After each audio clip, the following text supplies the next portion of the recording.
Bonjour à tous, bienvenue à cette nouvelle session de notre série Un jour, une start-up, organisée donc par le Hub Francia. Le Hub Francia est une association dont l'objectif est d'aider ses membres à utiliser l'IA de la manière la plus efficace possible, tout en étant évidemment dans un cadre qui est le cadre européen avec les valeurs et l'organisation correspondantes. Aujourd'hui, nous avons le plaisir de nous consacrer avec InVivo au sujet de l'IA au service de l'efficience opérationnelle. Donc, ça va être un moment de présentation de la solution IA d'une de nos startups à des cas d'application concrets. Et vous aurez donc une forme de formation ou de présentation très concrète donc de ce que peut faire l'IA. J'ai le plaisir pour cela d'accueillir donc Mouna Ketab Massaoui, qui est directrice de projet chez InVivo, et Mathieu Ferrero, qui est donc Technical Lead chez InVivo. Vous pourrez poser tout au long de la session vos questions dans l'onglet questions.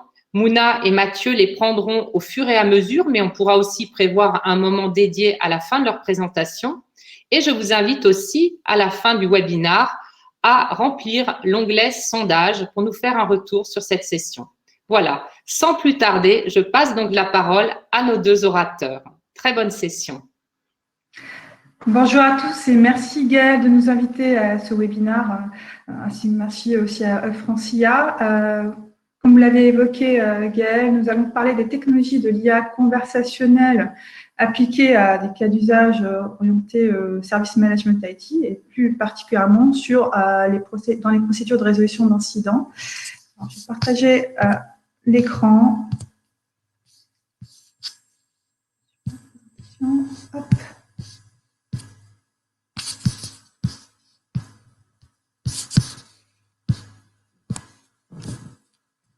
Alors, en termes d'agenda, je vais parcourir brièvement. Nous allons nous présenter qui nous sommes, les enjeux de l'IA conversationnelle dans sa globalité, avec cas d'application sur la qualification des demandes d'utilisateurs dans le contexte ITSM, donc IT Service Management. Nous allons mettre l'accent sur l'IA, donc sur les moteurs cognitifs embarqués par la solution. On parle de traitement d'images et de traitement de texte. Nous allons aussi évoquer l'enjeu de la contextualisation et comment ça peut se coupler au moteur d'intelligence artificielle de la plateforme. Et nous terminerons par un mot de la fin. En tant que speaker, moi, Mouna Ketab Moussaoui, et directrice de projet sur le projet Chatbot Fabric. Je serai accompagnée pour cela par Mathieu Ferrero, qui est responsable technique de la solution Chatbot Fabric. Alors, sans plus tarder, nous allons présenter InVivo. Alors, beaucoup de personnes connaissent InVivo Group, notamment la filiale conseil. Nous avons également une filiale software, donc InVivo Software, qui a été créée en 2008. Nous sommes basés à La Défense, nous sommes une entreprise française. Les solutions développées par InVivo Software sont regroupées dans une plateforme qui s'appelle X4B, qui intègre donc 4 solutions qui sont Cross-Component Scénario, Cross-Component Chatbot Fabric, qui fait l'objet de ce webinaire, Cross-Component Serviceful et Cross-Component App Control.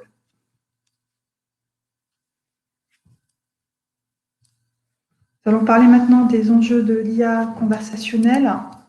Alors, par IA conversationnelle, on parle principalement de chatbots ou d'agents conversationnels. Sur le marché, on peut retrouver 2 types de chatbots. Je les résume. On parle de chatbots qui vont être plutôt des chatbots scriptés, qui vont fonctionner sur base de commandes. Ils vont suivre une logique séquentielle avec des arbres de décision qui leur permettront de répondre à des questions simples. Pour cela, ils sont idéaux pour être utilisés dans des contextes simplifiés d'assistance utilisateur de type questions-réponses. Il y a maintenant des chatbots qui vont intégrer des modules cognitifs, donc ils vont s'appuyer sur l'intelligence artificielle, et notamment sur le machine learning, l'apprentissage machine. Leur différence, c'est qu'ils arrivent à contextualiser en continu les interactions avec les utilisateurs. Ils arrivent à s'adapter sur le moment à toutes les différentes sollicitations, différentes informations qui peuvent être partagées au moteur cognitif. Et ils sont en fait en mesure aussi de réaliser des opérations un peu plus complexes. Et c'est ceux-là justement qui sont plus à même à répondre de manière générale aux enjeux des entreprises, que ce soit des clients grands comptes, mais également de PME et ETI également. Alors, pour le coup, ces entreprises-là et des retours clients que nous avons reçus, et cela fait part notamment des études marché qui sont en fait diffusées. Les agents conversationnels qui sont aujourd'hui attendus ont différentes propriétés. Elles doivent intégrer la contextualisation, donc réaliser des opérations contextualisées. Les chatbots devraient être en mesure de réaliser plusieurs cas d'usage. Ce n'est pas forcément le cas dans la majorité des solutions de chatbot qui sont proposées aujourd'hui sur le marché. Généralement, on a un chatbot pour un seul cas d'usage. Il est aussi important qu'il y ait une efficacité d'interprétation, donc de compréhension de ce que dit l'interlocuteur, ne pas nécessairement, si vous voulez, matcher des mots-clés qui peuvent être soumis dans des conversations, mais plutôt essayer d'interpréter en fait le message envoyé avec différents composants qui peuvent justement faire partie du message. Nous verrons cela en détail un peu plus tard. Les chatbots idéaux, j'ai envie de dire, peuvent aussi supporter différents formats d'input conversationnel. C'est-à-dire qu'au-delà du texte, ils seraient peut-être aussi à même d'analyser des documents qui peuvent être fournis. On pense notamment à des documents type PDF, à des captures d'écran. Au-delà du texte, il y a aussi du format, il y a également la langue. Il faudrait aussi que ces chatbots soient multilingues, qui parlent plusieurs langues à la fois. On commence peut-être potentiellement une discussion en français et la termine en anglais. Il y a aussi l'enjeu des multisujets dans une conversation. Comment faire en sorte que justement ces chatbots puissent avoir analysé le sujet qui lui est soumis par l'utilisateur, quand il y en a plusieurs à la fois, et savoir quoi répondre pour chaque sujet qui est soumis. Il y a aussi l'enjeu de l'interfaçage avec différentes sources d'informations. On peut penser également au SI des entreprises, des API qui peuvent être internes aux entreprises, mais aussi des Open API qui peuvent être aussi disponibles. Penser notamment à des connexions à des réseaux sociaux, pourquoi pas, pour faire ce travail d'analyse qui peut être ensuite utilisé pour contextualiser les différents échanges avec l'utilisateur. On peut penser aussi à une injection à la demande des modules métiers de l'entreprise. Les chatbots configure généralement, on leur donne une base de connaissances, et comme parfois assez compliqué de rajouter en fait à la demande des modules métiers avec des règles métiers bien précises, qui peuvent en fait être particulières aux différentes activités de l'entreprise. Chaque équipe, chaque activité a son propre jargon, va avoir ses propres connexions, va avoir également des besoins qui vont être particuliers. Donc, il est aussi important que ces chatbots-là soient adaptés ou puissent être adaptés facilement aux différentes activités, de manière assez simplifiée et assez fluide. On pense aussi aux chatbots multicanal, donc aux omnicanalité. Par cela, on entend des chatbots qui puissent être en mesure de parler avec les utilisateurs sur des canaux conversationnels précis. On peut penser par exemple à Teams de Microsoft, mais pourquoi pas peut-être débuter une conversation avec un utilisateur sur Microsoft Teams et ensuite la continuer sur un autre canal de conversation, par exemple Slack. Pourquoi pas permuter avec d'autres moyens de conversation. On peut penser notamment aux assistants vocaux. Il y a aussi un enjeu de maintenabilité des agents conversationnels. Créer des chatbots ou des agents conversationnels peut avoir un certain coût. Il y a un coût de maintenance, mais pas nécessairement que dans la data, mais aussi des différents composants qui vont être intégrés au chatbot. Donc, l'enjeu de la maintenabilité est quand même un enjeu important pour les entreprises. Il y a aussi un aspect plutôt de rôle de chatbot. L'attente aujourd'hui des entreprises, c'est d'avoir en main des chatbots qui soient aptes à assister les utilisateurs, mais aussi à les coacher. On a aussi des enjeux de satisfaction des utilisateurs, mais aussi de coaching dans la performance de ces utilisateurs-là.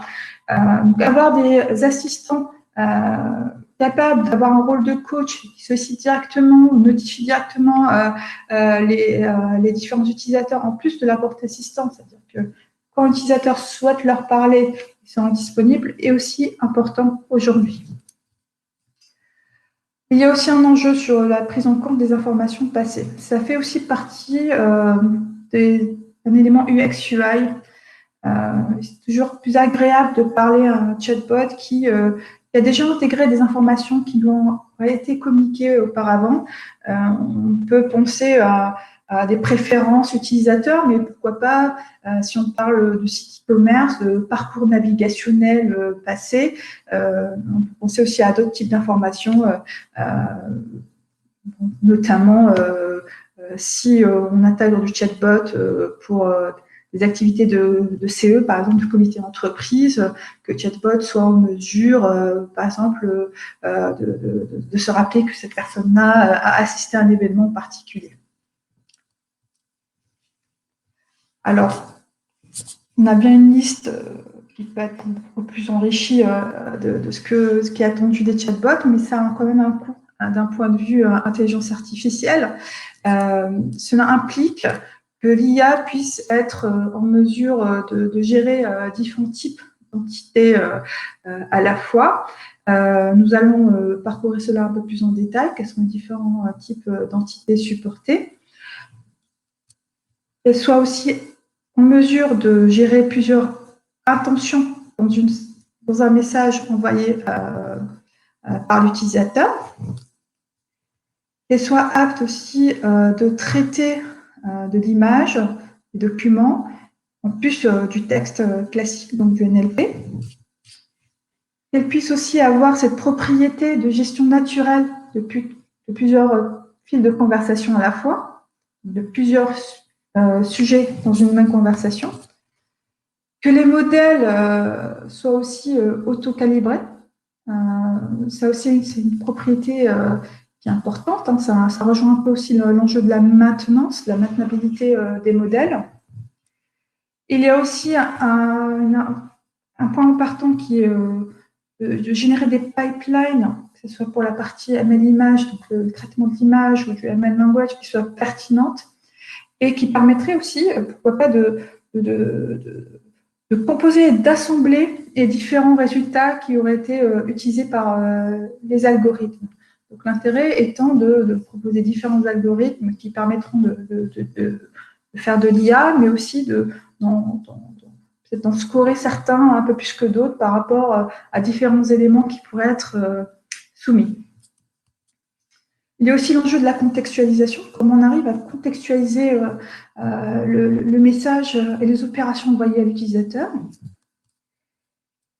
Il y a un enjeu, ça rejoint aussi la maintenabilité, qui est de s'assurer que finalement, quand on enrichit l'IA, il faut quand même garder en tête de mettre en place des jeux d'entraînement qui vont être plutôt délimités. L'objectif n'étant pas d'avoir des IA qui soient assez véroces en termes de données, mais c'est d'optimiser un jeu de données et s'adapter aussi finalement peut-être à la particularité de peut-être avoir que très peu de jeux de données pour entraîner l'IA. Il y a aussi un enjeu de réutilisation de composants. Je parlais tout à l'heure de chatbot pour plusieurs cas d'usage. Et c'est intéressant aussi de ne pas avoir à chaque fois à recréer ces différents cas d'usage, mais mettre en place des composants qui pourront, une fois configurés, créés, être utilisés pour d'autres cas d'usage, pour d'autres chatbots.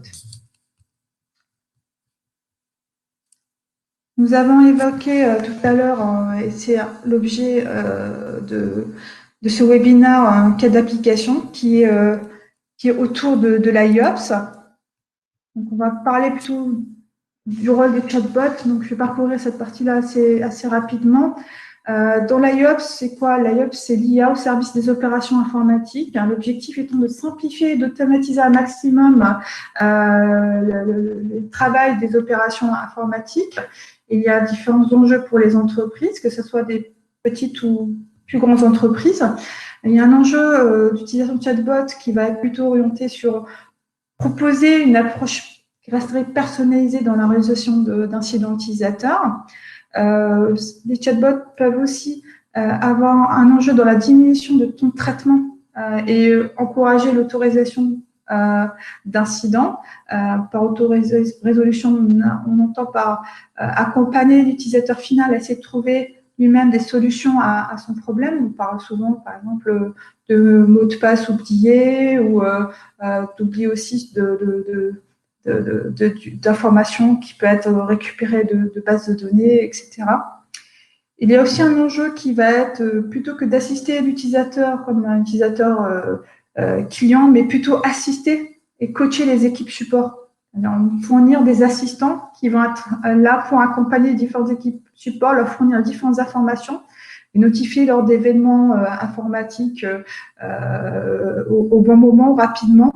Donc, il y a aussi ce rôle-là qui sera aussi important dans l'IOPS. Il y a aussi un enjeu plutôt orienté coût, ROI, qui est l'optimisation des coûts d'exploitation. Et dernièrement, et c'est un peu plus classique, c'est l'objectif étant l'utilisation de chatbot dans l'IOPS, c'est aussi dans l'augmentation de la couverture horaire. Donc l'IOPS intègre énormément d'équipes d'opérations IT. Dans ce cas d'usage qui sera présenté, nous allons plutôt nous concentrer sur une étape des procédures de résolution, donc qui a plutôt attrait à la qualification des requêtes utilisateurs. C'est cette partie-là qui plutôt consommatrice d'intelligence artificielle, comme on l'entend, par machine learning et traitement de l'image. Donc, c'est cette partie-là qui sera détaillée. Donc, elle a un enjeu dans la compréhension de la demande, l'analyse de l'information, la restitution d'informations également. Donc, ce sera l'objet de ce cas d'usage. Donc, la particularité de la qualification, c'est que ça intègre différentes notions, donc différentes technologies d'intelligence artificielle, parce que les demandes soumises par l'utilisateur peuvent être réalisées en mode texte libre, mais il peut y avoir également des textes un peu plus structurés, par exemple des adresses email, des numéros de compte, donc des informations qui peuvent être aussi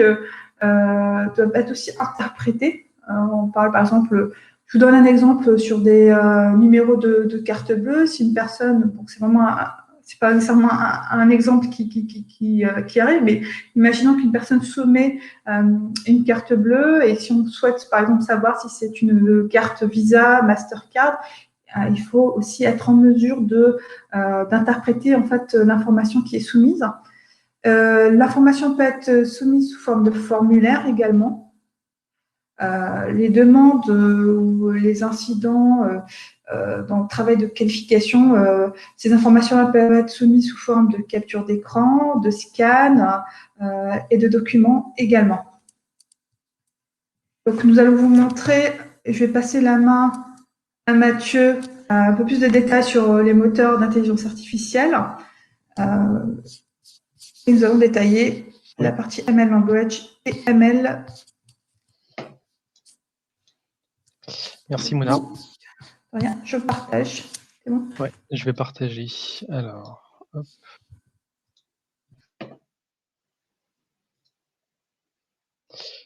Je pense que c'est bon. Donc effectivement, moi je vais vous présenter plus en détail les deux pipelines qu'on a chez Chatbot Fabric. Donc une pipeline de traitement du langage naturel, du texte, et une pipeline de traitement de l'image. Donc je vais commencer par le traitement du langage naturel. Donc, quand l'utilisateur discute avec le chatbot et lui envoie des messages sur une application de chat, on va vouloir comprendre le sens du message qu'il nous envoie. Donc, c'est ce qu'on appelle la détection d'intention. Donc, on va vouloir extraire l'idée, le sens du message. Donc, pour ça, on a donc plusieurs modèles de machine learning qu'on a entraînés sur un jeu de données qui a été saisi lors de la construction du chatbot. Et on va avoir ces différents modèles sur lesquels ensuite on va appliquer une méthode ensembliste afin de réunir leurs 2 scores et de fusionner en un seul score. La méthode ensembliste va nous permettre d'obtenir un meilleur score au travers d'utilisation de ces 2 modèles. Donc le calcul du score de fusion est auto-calibré, donc c'est-à-dire que la pondération des différents modèles va être automatiquement calculée selon la phrase qu'on a reçue. Donc ça, c'est la première fonctionnalité, une détection d'intention. Et une fois qu'on a compris ce que l'utilisateur nous dit, du coup, on a aussi envie d'extraire les informations qui sont contenues dans le message, donc les informations clés. C'est ce qu'on appelle l'extraction d'entités. Donc là, par exemple, si le utilisateur nous communique une date, un nombre, un lieu, on va vouloir récupérer cette information pour animer la conversation ensuite. Et en plus de ces 2 fonctionnalités, on a donc une fonctionnalité qui est en amont, qui va être la correction d'orthographe. Évidemment, quand on discute sur une application de messagerie, on va pas forcément faire très attention à la façon dont on tape, on va taper assez vite, donc on fait souvent des fautes. Et donc voilà, on a ce module-là pour corriger les fautes du message d'entrée et permettre ensuite à la fonction de détection d'intention de mieux détecter le message. Donc en parallèle de la correction orthographique, en même temps, nous détectons là aussi la langue du message, ce qui va permettre d'adapter la réponse et de répondre dans la même langue que la personne, dans laquelle la personne nous a parlé.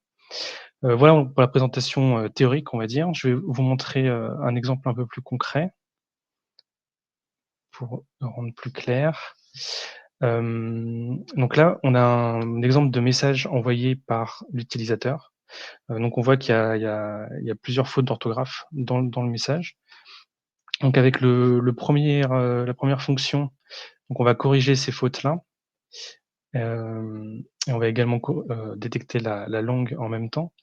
Donc comment ça fonctionne? En fait, on a des dictionnaires externes pour les différentes langues que l'on gère.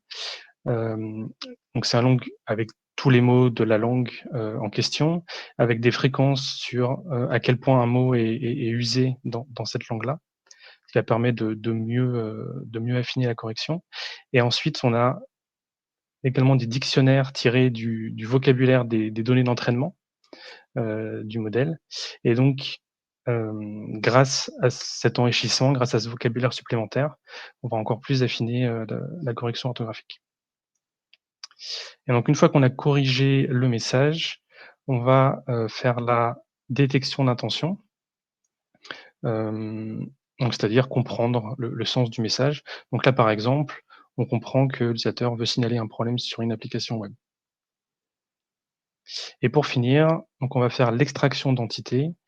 Donc en fonction de l'intention qu'on a reçue, on va s'attendre à recevoir différents types d'entités.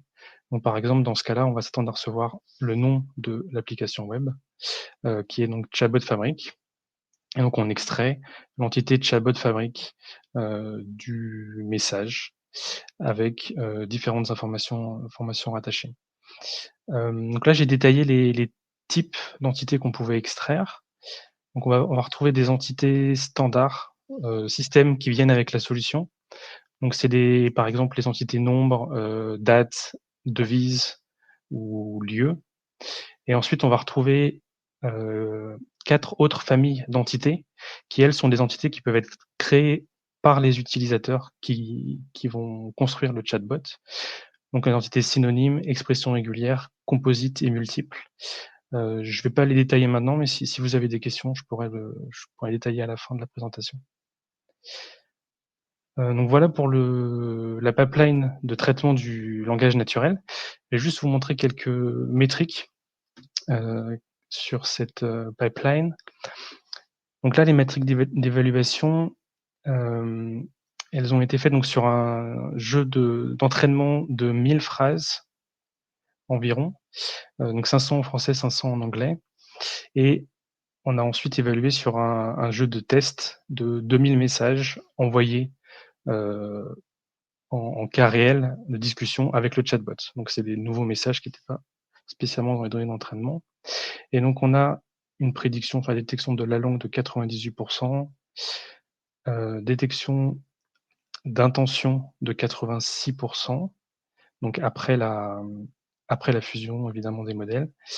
Et donc le gain grâce à cette fusion-là était de 3 à 6%, donc ça varie selon le type de phrase. Voilà pour la partie traitement du texte, du langage naturel. Je vais vous présenter un petit peu la pipeline de traitement de l'image.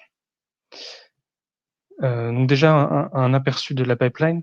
Donc on va avoir en entrée des images qui vont être soit des documents scannés, soit ça peut être des captures d'écran, par exemple.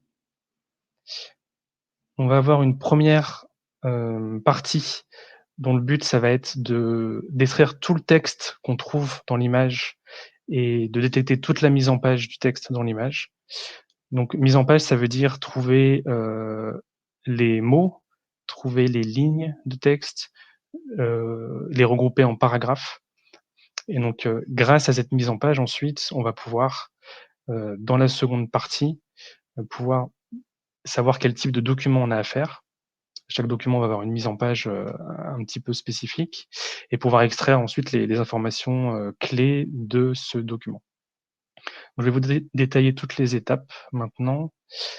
Donc si je reviens sur la première partie, la première étape, ça va être l'amélioration de la qualité de l'image. Donc c'est plutôt évidemment sur les documents scannés. Donc l'idée, ça va être de bien remettre l'image droite si besoin, enlever les parties de l'image qui sont pas intéressantes, jouer sur le contraste pour faire ressortir le texte par rapport au fond de l'image. Pour essayer aussi de faire disparaître un peu le bruit qu'il y a dans l'image et qui peut empêcher la détection du texte. Parfois, il y a des fonds dans l'image qui peuvent un peu empêcher la détection du texte. Donc on va améliorer la qualité de l'image. Ensuite, on va détecter le texte à proprement parler dans l'image. Donc détecter et extraire le texte. Donc là, on utilise des réseaux de neurones récurrents pour cette partie-là. Et en dernière section, on va faire la mise en page du texte dans l'image, enfin plutôt détecter la mise en page. Donc on a détecté tous les textes, on sait où ils se trouvent précisément dans la mise en page, et donc on va faire des regroupements pour détecter les notions de mots, de lignes, de paragraphes. Ça va nous permettre deux choses, ça va nous permettre ensuite d'améliorer la détection du texte, parce que le réseau de neurones n'a pas forcément bien détecté toutes les lettres. Donc le fait de regrouper en mots, on peut appliquer de la correction pour ensuite améliorer la qualité. Et surtout, la mise en page va nous permettre ensuite de mieux détecter le type de document. Et donc j'enchaîne sur justement la détection du type de document. Donc on va par exemple détecter que telle mise en page, et aussi par exemple on a une photo et une signature, on va savoir que c'est un passeport, ce type de document, ou bien un CV, ou bien une facture. Une fois qu'on a le type de document, on va vérifier le document. Donc c'est principalement pour les documents d'identité. On va valider que le document est valable, enlever des choses évidentes qui sont des personnes parfois qui prennent des documents sur internet, des faux documents, et pour enlever ce genre de choses, faire ce genre de validation de document, vérifier que le contenu aussi du document est valable.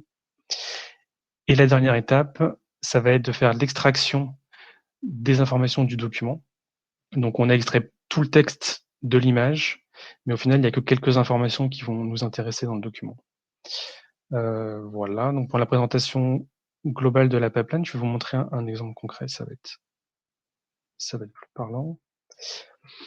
Donc, si on prend un passeport qui a été scanné, donc là, on voit qu'on a la première étape de traitement de l'image. On va essayer de recentrer un petit peu le passeport.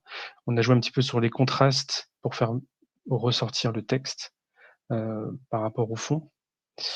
Donc, on va améliorer l'image de façon générale. Ensuite, on va faire la détection du texte et de la mise en forme dans l'image. Donc là, on va en jaune, par exemple, le texte qui a été détecté, en vert, la signature, en rouge, la photo d'identité, et en bleu, la bande MRZ, qui est un traitement additionnel dans notre module.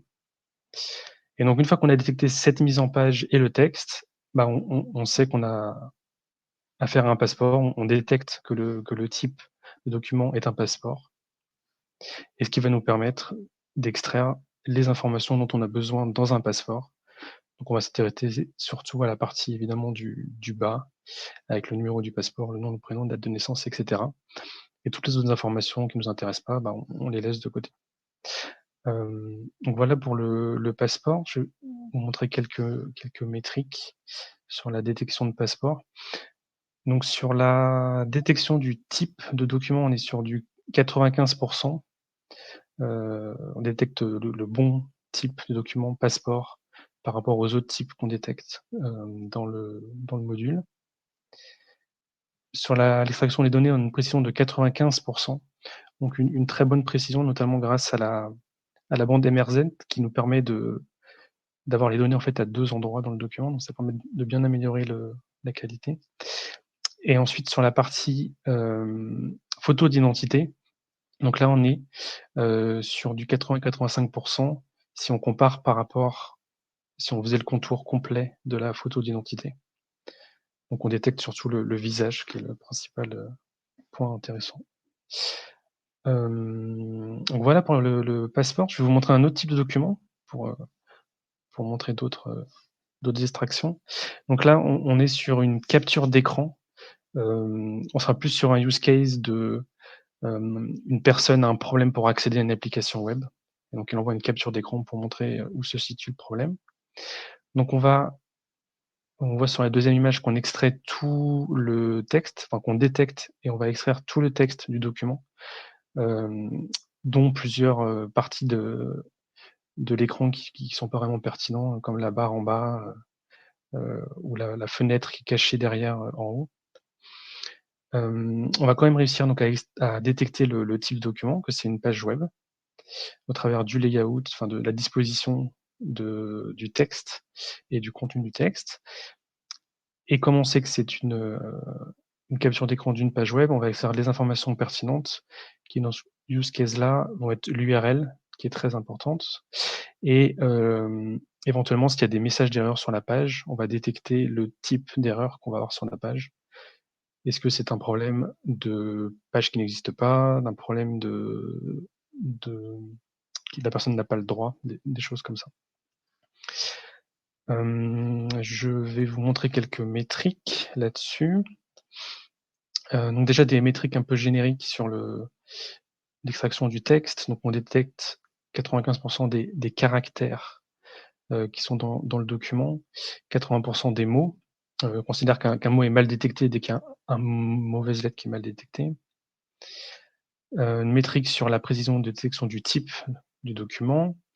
75% sur la détection de l'URL, parce qu'on est très strict sur le critère, c'est-à-dire dès qu'il y a un caractère qui n'est pas bien détecté, on considère qu'on l'a mal détecté l'URL, vu que l'URL n'est plus valide si on loupe un caractère. Et ensuite sur la détection des codes d'erreur HTTP, où là on va plus détecter des mots-clés dans la page pour identifier telle ou telle erreur. Donc voilà pour la pipeline sur le traitement de l'image. On voulait vous montrer un autre élément qui est complémentaire de la partie sur la pipeline. Si vous avez déjà utilisé des plateformes comme Dialogflow ou Louis, c'est des choses que vous avez probablement vues. Donc c'est la notion de contexte qui est rattachée à la conversation. Donc nous, on a une pipeline de traitement qui est plus globale dans le traitement du message, et qui inclut notamment la partie machine learning, mais qui inclut d'autres choses dedans, et notamment la partie contexte. Donc sur la partie gauche, on voit que l'utilisateur donc discute avec le chatbot. Il va aborder donc 2 sujets de discussion différents. Un premier sur le fait qu'il n'a pas accès à Outlook, et un deuxième où il demande des informations sur les réunions qu'il a prévues pour la journée. Et donc, durant toutes ces discussions, il va y avoir des éléments de contexte qu'on va garder, qui vont permettre d'enrichir et d'aiguiller la conversation. Donc, on a des informations qui sont globales, qui vont être communes à toutes les conversations. Donc là, par exemple, le nom, le prénom et la fonction de l'utilisateur. Et ensuite, on va avoir des éléments de contexte qui sont spécifiques à chaque discussion. Donc, par exemple, pour la première, on va avoir un premier élément qui va être le nom de l'application concernée sur laquelle l'utilisateur a un problème. Donc, cette information a été récupérée au travers de la pipeline de machine learning, de traitement du texte, de langage naturel. Donc, on voit que c'est lui qui a indiqué Outlook dans son message. Et ensuite, on va avoir 2 autres éléments de contexte qui, eux, vont être récupérés via le système d'information derrière. Donc, est-ce qu'il a le droit d'accéder à cette application? Est-ce qu'il y a un incident en cours dans cette application? Et sur la deuxième discussion, on va retrouver d'autres éléments de contexte. Donc, un premier qui est communiqué par l'utilisateur, et donc on a donc extrait, qui est quelle est la date à laquelle il fait référence, et un deuxième élément qu'on va récupérer en interrogeant Outlook, qui va être la liste des réunions qui sont prévues pour l'utilisateur. Donc voilà, donc tous ces éléments de contexte sont là en permanence, et selon ce que va dire l'utilisateur, on va pouvoir switcher de contexte dans une même conversation. Donc il va discuter avec un seul et même chatbot sur plein de sujets différents. Voilà, moi j'ai fini cette présentation. Je pense que je vais laisser la main à Mouna pour le mot de la fin.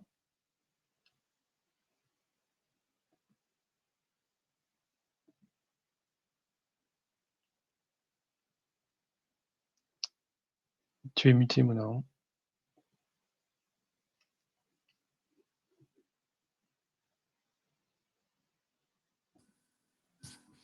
Vous m'entendez là maintenant? Oui. Bien. Pour le mot de la fin, peut-être partager avec vous les éléments qu'on souhaitait partager, transmettre. Donc notre plateforme s'appelle Chatbot Fabric. Donc c'est une plateforme de création et de pilotage de chatbot qui adresse différents cas d'usage. Une question qui a été posée, c'est est-ce que vous adressez des cas d'usage autour d'ARH? La plateforme est construite de manière à essayer d'adresser justement des cas d'usage qui peuvent être aussi spécifiques à l'IT, l'ITSM, aussi le RH, le marketing, etc. En termes de fonctionnalités principales à retenir, c'est que la plateforme intègre des moteurs cognitifs propriétaires pour le ML Image et le ML Language. Ça fait l'objet de démonstrations de la part de Mathieu. Les chatbots peuvent eux-mêmes adresser plusieurs cas d'usage à la fois. Pourquoi pas un chatbot qui puisse être sollicité pour des questions RH, commerciales, IT. La plateforme que nous proposons, et ça c'est un point important qu'on a eu l'occasion d'évoquer, est une plateforme à destination d'un large panel de profils utilisateurs. La plateforme n'est pas uniquement destinée aux data scientists et aux développeurs. Pour l'entraînement des moteurs cognitifs, et ça c'est justement une des propriétés du moteur cognitif qui intègre différents modèles de traitement de texte et de traitement d'image. On arrive à les auto-calibrer par rapport au jeu de données qui est fourni. Donc, on peut dire que les moteurs ne sont pas très gourmands et on peut déjà avoir des résultats assez satisfaisants pour un jeu de données qui est quand même un peu plus restreint. La plateforme aussi intègre des modules d'intégration simplifiés aux différentes API. Et point aussi important, c'est ce qui fait aussi la propriété des chatbots, c'est qu'on intègre des éléments de contexte, donc la contextualisation, c'est ce qui est aussi important dans les nouveaux chatbots qui intègrent l'intelligence artificielle. Donc ça passe par l'IA, mais aussi par d'autres composants côté back-end qui sont aussi intéressants à utiliser. Je vous invite à aller sur notre plateforme Cross Component for Business, dont l'URL est affiché. Vous allez justement avoir accès aux différents softwares de la solution, mais également à Chatbot Fabric. Donc, ça peut vous donner un aperçu de la plateforme, à quoi elle ressemble. Je vous invite à y aller jeter un coup d'œil et voir les différents composants qu'elle intègre. Vous pouvez aussi très bien accéder aussi à documentation avec un tutoriel, une petite présentation des différents concepts de la plateforme. Je redis ce que Gaëlle a mentionné au début. Donc, nous faisons partie nous sommes heureux de faire partie de l'écosystème startup de Francia. Donc, aujourd'hui, on travaille énormément avec des clients grands comptes, mais nous avons aussi vocation à étendre notre accompagnement aux différentes ETI et PME. Ça passe notamment avec cette collaboration avec Francia.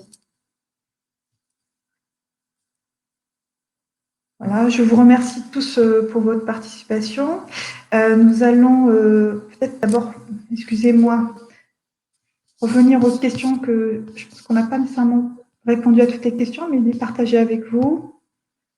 Hop. Excusez-moi. Je vais peut-être parcourir quelques questions qui ont été posées, essayer d'apporter à ce Mathieu des éléments de réponse. Donc, la première question a été posée par Johan Fournier. Est-ce un réseau de neurones entraîné derrière ou un simple SVM? Alors, tout dépend d'où on se situe dans la pipeline de moteurs cognitifs. Pour la partie ML image, on est en effet sur du réseau de neurones. Pour la partie ML language, tout dépend. Tout dépend dans quelle partie on se situe, notamment pour la partie détection d'intention. Et je pense que c'est ça qui est peut-être ce dont Johan a peut-être en tête. On travaille sur un ensemble de modèles supervisés type SVM, mais pas que. Mais après, sur la partie de scoring des fusions de prédiction, là, on utilise des réseaux de neurones justement pour la partie fine-tuning et scoring des différents résultats des modèles supervisés. On a une question de Renaud. Pouvez-vous détecter plusieurs intentions dans un message?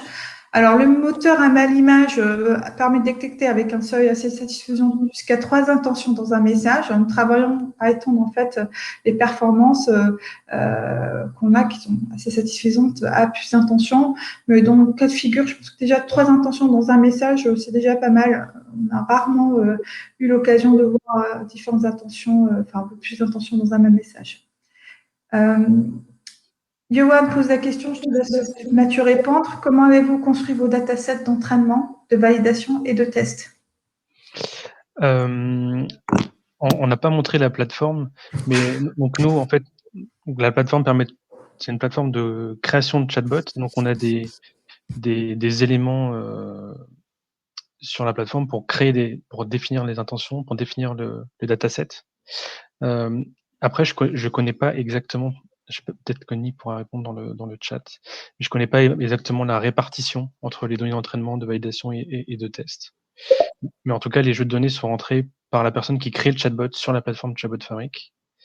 Et c'est à partir de ça qu'on va faire nos datasets.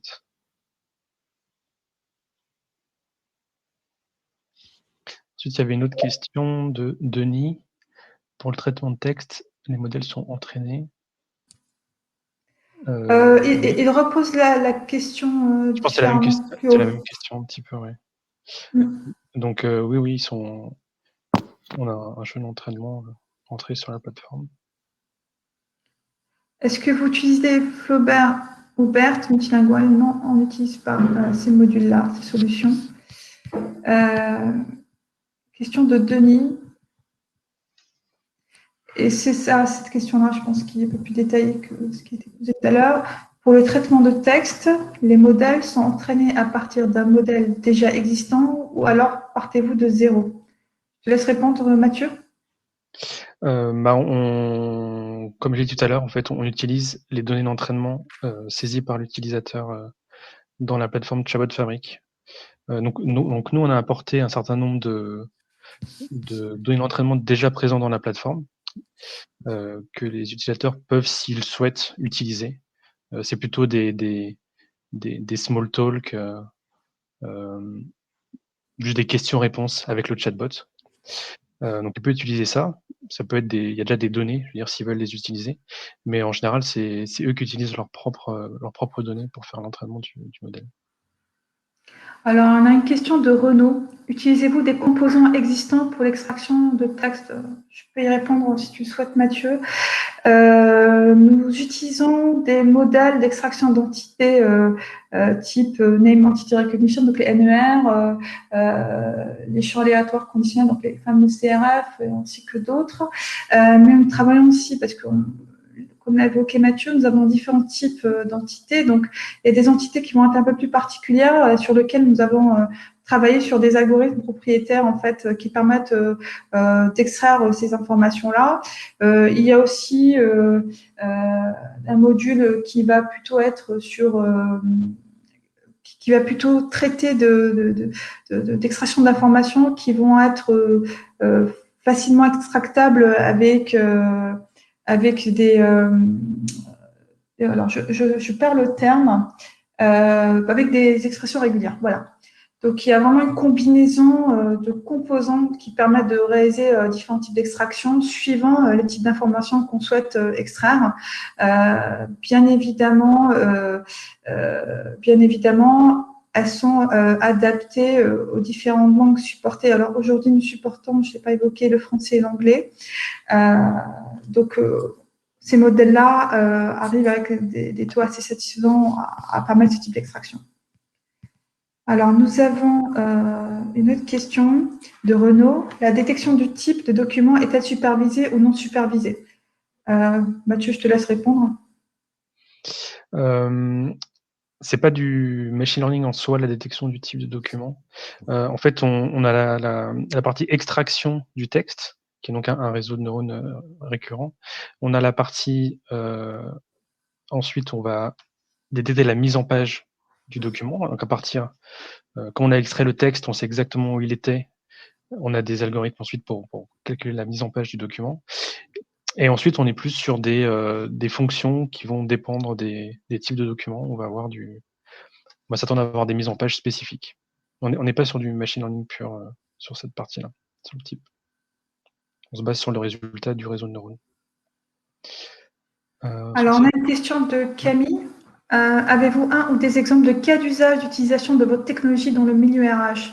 J'en ai deux en tête.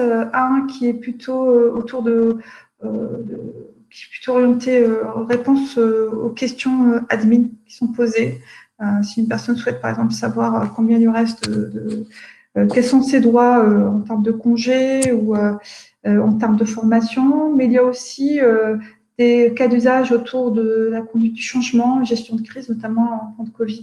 Donc, ça fait aussi partie de la formation où des questions à choix multiples sont soumises aux utilisateurs pour s'assurer qu'ils sont au courant des nouvelles dispositions ou des nouveaux dispositifs du gouvernement. Alors, une question de Saber. Pour faire des traitements en temps réel sur du texte, sur des textes images, quel moyen technique est utilisé? Je te laisse répondre, Mathieu. Là, on sort peut-être un petit peu du machine learning, c'est plus du technologie qu'on utilise. Enfin, on est surtout sur du cloud. Donc après, pour la vitesse, c'est de la parallélisation des traitements. On n'est pas dans le détail de la pipeline, on est resté très très très grosse maille, mais tout est parallélisé en fait au niveau des traitements sur du cloud avec des exécutions de fonctions pour exécuter tous les traitements sur le texte et sur l'image. c'est plus de la tuyauterie technique, quoi, je dirais. Alors, on a une question d'Hugo Parlier. Comment gérez-vous techniquement la qualification des incidents utilisateurs? Alors, la qualification, en effet, donc on met à disposition des chatbots qui vont essayer de récolter un maximum d'informations des utilisateurs, en contextualisant aussi un maximum les questions posées, les informations fournies. Dans le cas d'usage que nous avons présenté, c'était on intègre, enfin le chatbot arrive à récupérer des informations, notamment d'outils de ticketing ou de monitoring. On parle notamment de ServiceNow. Donc l'idée étant voilà, le chatbot va, si l'utilisateur indique qu'il a un problème sur une application particulière, le chatbot va d'abord s'assurer qu'il n'y a pas d'incident ou d'outage en cours, hein, de problème sur l'application. Il va essayer de récolter aussi d'autres informations. Et derrière, donc, il va poser énormément de questions. Il va essayer de challenger aussi un petit peu l'utilisateur et fournir des informations quand il peut. Enfin, les fournir si c'est par exemple des questions ou des incidents de type niveau 1. Si une investigation est nécessaire, une investigation plus poussée est nécessaire, ou si la résolution en tant que telle n'a pas été communiquée au chatbot, il crée en fait un ticket incident dans l'outil de ticketing, que ce soit du ServiceNow ou du EasyVista, qui permet en fait derrière de notifier les équipes support qui vont permettre ensuite de travailler avec déjà des éléments déjà fournis. Donc c'est un gain de temps qui est assez important et c'est aussi un gage de traçabilité des actions menées par le chatbot, parce que le chatbot va vraiment, en tant qu'utilisateur de l'outil ticketing, vraiment tracer toutes les actions qu'il a réalisées et toutes les informations qu'il a fournies aux utilisateurs via des work notes. Il permettra aussi d'extraire des informations de type des documents et les attacher au ticket incident. Moi, je voudrais juste rajouter quelque chose, parce qu'on a parlé que de la partie machine learning ici, mais donc c'est vraiment une plateforme de création de chatbots. Et donc, dans la plateforme, en fait, on va dessiner des dialogues. On va dessiner des dialogues avec l'utilisateur. Donc, la partie qualification, finalement, on va dessiner toutes les variations possibles autour de la qualification des incidents. Il y a aussi cette partie-là qu'on n'a pas montrée. Alors, il y a d'autres questions pour lesquelles Ni et Mathieu ont apporté des informations sur la solution cloud. On est sur Azure aujourd'hui. Il y a aussi, on nous demandait si on utilisait des réseaux de neurones aussi sur la partie l'image. En effet, donc on est sur du réseau de neurones récurrent. J'essaie de parcourir rapidement. Je sais qu'on a dépassé le temps, Gaël, à différentes questions. Je pense qu'on a parcouru toutes les questions. Il n'y a pas de questions sans réponse. Il y a une nouvelle question de Cédric. D'accord. OK. Comment on faisait le lien entre la détection d'intention et d'identité? Donc là encore, c'est des choses qui sont faites au niveau de la plateforme. Je vous invite à aller voir, si vous voulez, sur l'URL qu'a fourni Mouna. Donc c'est x4b.crosscomponent.com. Je vais la mettre dans le chat. En fait, quand on définit une intention, on va définir dans les phrases le type d'entité qu'on peut recevoir. Donc le lien, il se fait dès la construction des jeux de données, en fait. Un peu comme Dialogflow ou Louis, je pense. Un peu le même principe.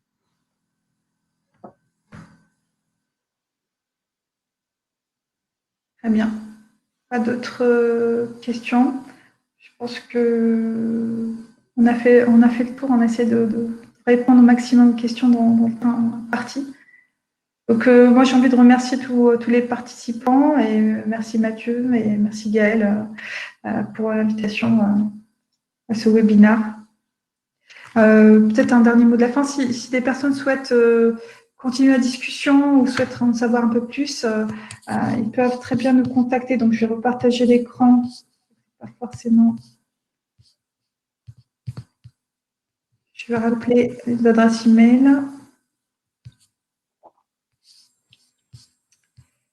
Tout à fait. En tout cas, un grand merci, Mouna, Mathieu. En effet, vous pouvez inscrire vos adresses de contact dans le chat. Oui. Évidemment, les personnes peuvent aussi nous adresser leurs questions au hub et on vous les reroutera. En tout cas, un grand merci pour cette présentation extrêmement claire qui a brossé vraiment tous les enjeux fonctionnels, techniques d'utilisation donc des chatbots. Merci. La prochaine session de notre série Un jour une start-up, ce sera sur un tout autre sujet, hein, la maintenance des systèmes de production industrielle avec Datapole le 20 mai à 10 h. Donc, on sera ravis de les accueillir également. Et enfin, encore dans un autre registre, mais qui nous occupe tous en Europe grâce à nos modèles bien spécifiques, la question de l'éthique. C'est ce soir dans un meet-up avec Laurence De Villers, donc professeure à la Sorbonne, et Dream Quark, Nicolas Méric, donc une start-up dans la finance, qui vont dialoguer sur les mots de l'éthique. L'éthique, de quoi parle-t-on? Transparence, fairness, etc. Voilà, donc je vous invite à nous rejoindre aussi sur ce sujet. En tout cas, in vivo, un grand merci. C'était une très belle séquence sur les chatbots et au plaisir de vous retrouver sur d'autres projets. À bientôt. Au revoir.